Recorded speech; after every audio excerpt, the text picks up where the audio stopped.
Welcome back to episode 11 of Day with Jay. Oh, Ask Jay. I'm sorry. So many J's I have going on. I have sellfastwithjay.com, buydealswithjay.com, jvwithjay.com, Day with Jay 101 coaching, Day with Jay group coaching, Ask Jay daily blogs. So everything's Jay. It's all about Jay right now. But really, it's all about you. You know, I do this for you. So anyway, just coming off a phenomenal weekend. I'm well rested, but super tired. I'm never tired. Maybe because of the fact I'm never tired and I'm always working, it all caught up to me. So I slept for like 13 hours straight. So I'm well rested, feeling good, and want to get into this next Ask Jay episode. Trying to think any random thoughts for everyone. It's just for me, you know, turning 35. My birthday just passed a couple days ago. I just been like in reflection mode, but kind of in like a optimistic. No, I don't want to say optimistic. I guess my reflection ends up being positive because as I reflect, I'm happy with where I'm at and who I am today. And so just in my reflection, I think about like, and I'm going to really dig into my story this year. Like, so my goal from this 2015 October 31st into next year 2016, I want to really dig into a lot of my journey. More than just the surface stuff. Oh yeah, high school dropout, 3-time felon, blah blah blah. You know, millions in real estate. You know, mogul, entrepreneur, mentor.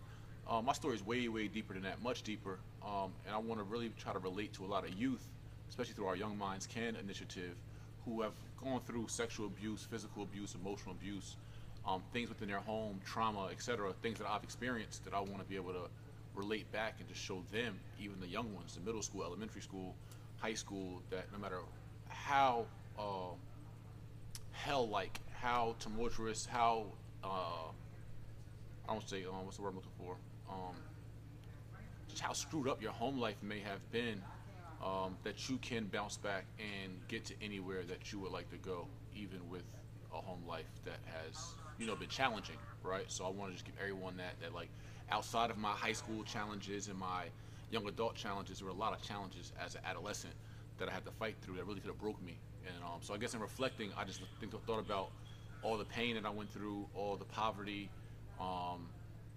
you know, and those things I think built a lot of character within me. And they also speak to why I have so much compassion, so much empathy for other people, so much love.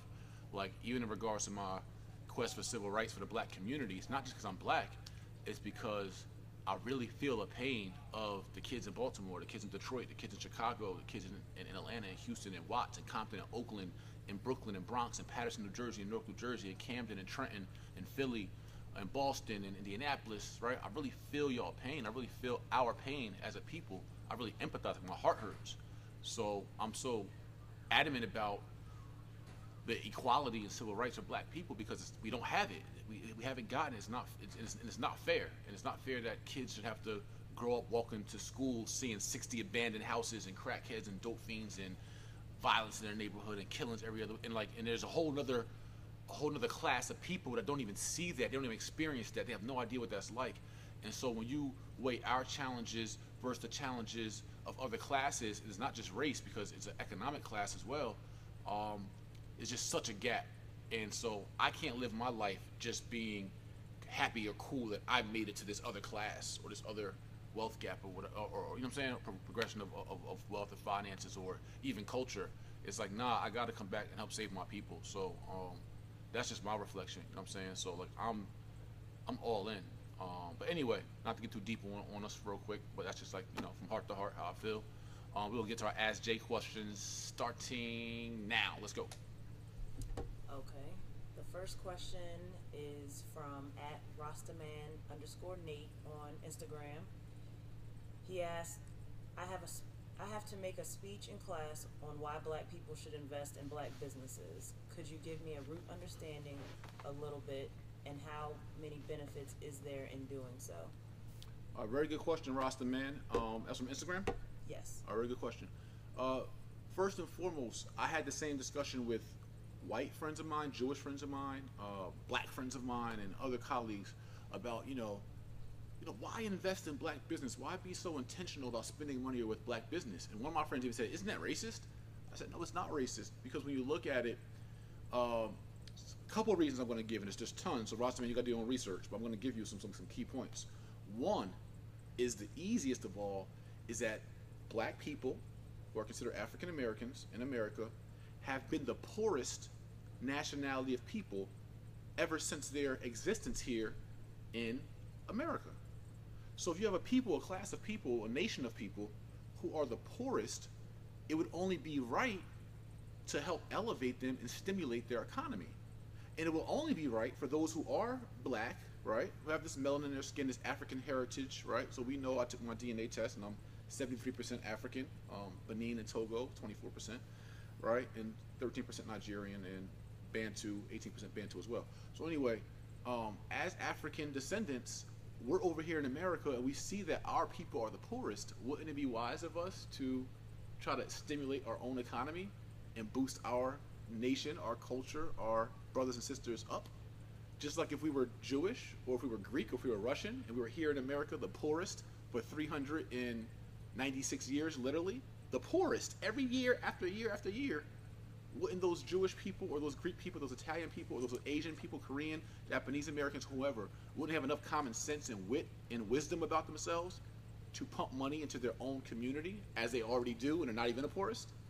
So it only makes sense for us to follow the blueprint that has worked and is working for other nations of people in America, nationalities, of other cultures, of other communities. And that is to help stimulate and drive financial traffic and revenue to their own businesses. So that's one, to uplift and stimulate the economy of black people who have statistically and factually have been the poorest here in America. And with our economy being so bad, that's created the condition and cultures in which we live in our ghettos, in our hoods, and those areas that are suffering from the epidemic of poverty and all the vestiges of poverty. So to change the culture and climate of the urban community and black community, it will be only right that we stimulate their economy. So I'll just give you that one, Rasta man, and you can take it from there. It's your duty. Number 2. Okay. The second question is from Facebook, from Andy B. Hey, Andy. How do you choose who works with for you? What qualities should one have? Very good question. I've been hiring and firing for some years now, and I look for authenticity. I look for someone that's genuine. I look for passion.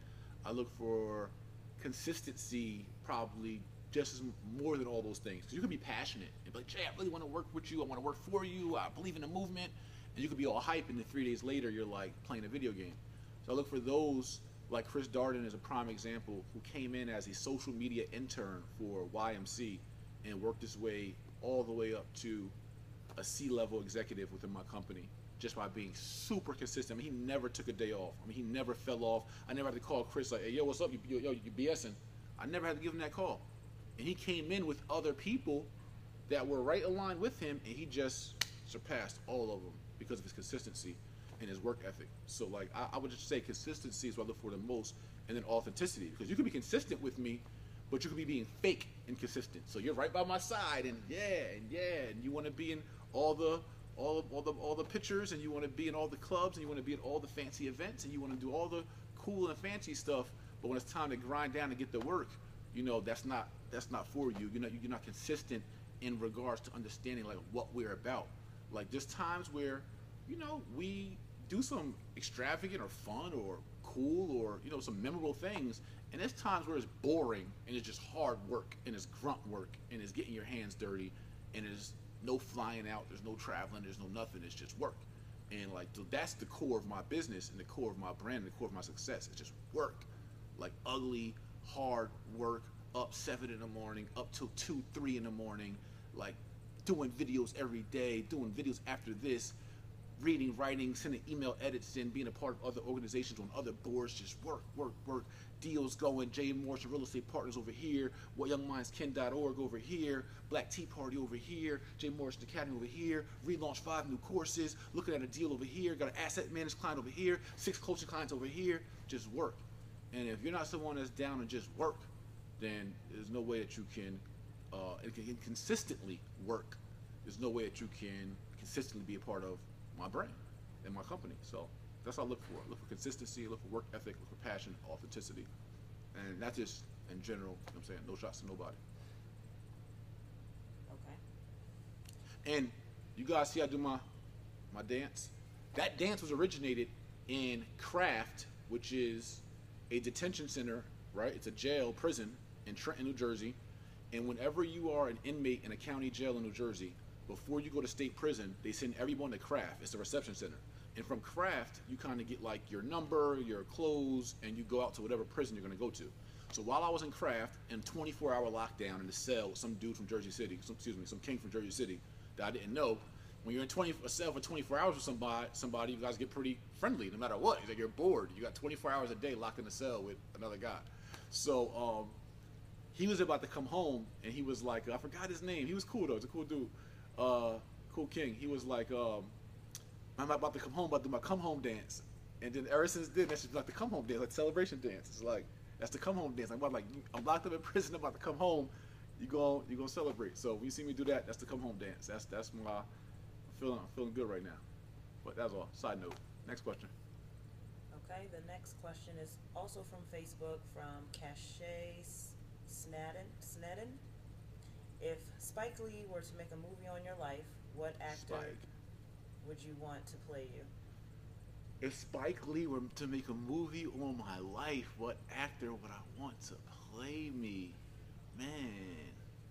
You know what's funny is that a director was pitching a movie on my life a few years ago, and they wanted Derek Luke to play me. And I thought that was fair. Man, who's good enough but young enough and fly enough to play me? I wish Will Smith was like a little younger. I don't know. Derek Lucas still would be a good candidate. I'm trying to think of who else would be J-like. Oh, that's a good one. Let's stick with Derek Luke for right now. Good question though.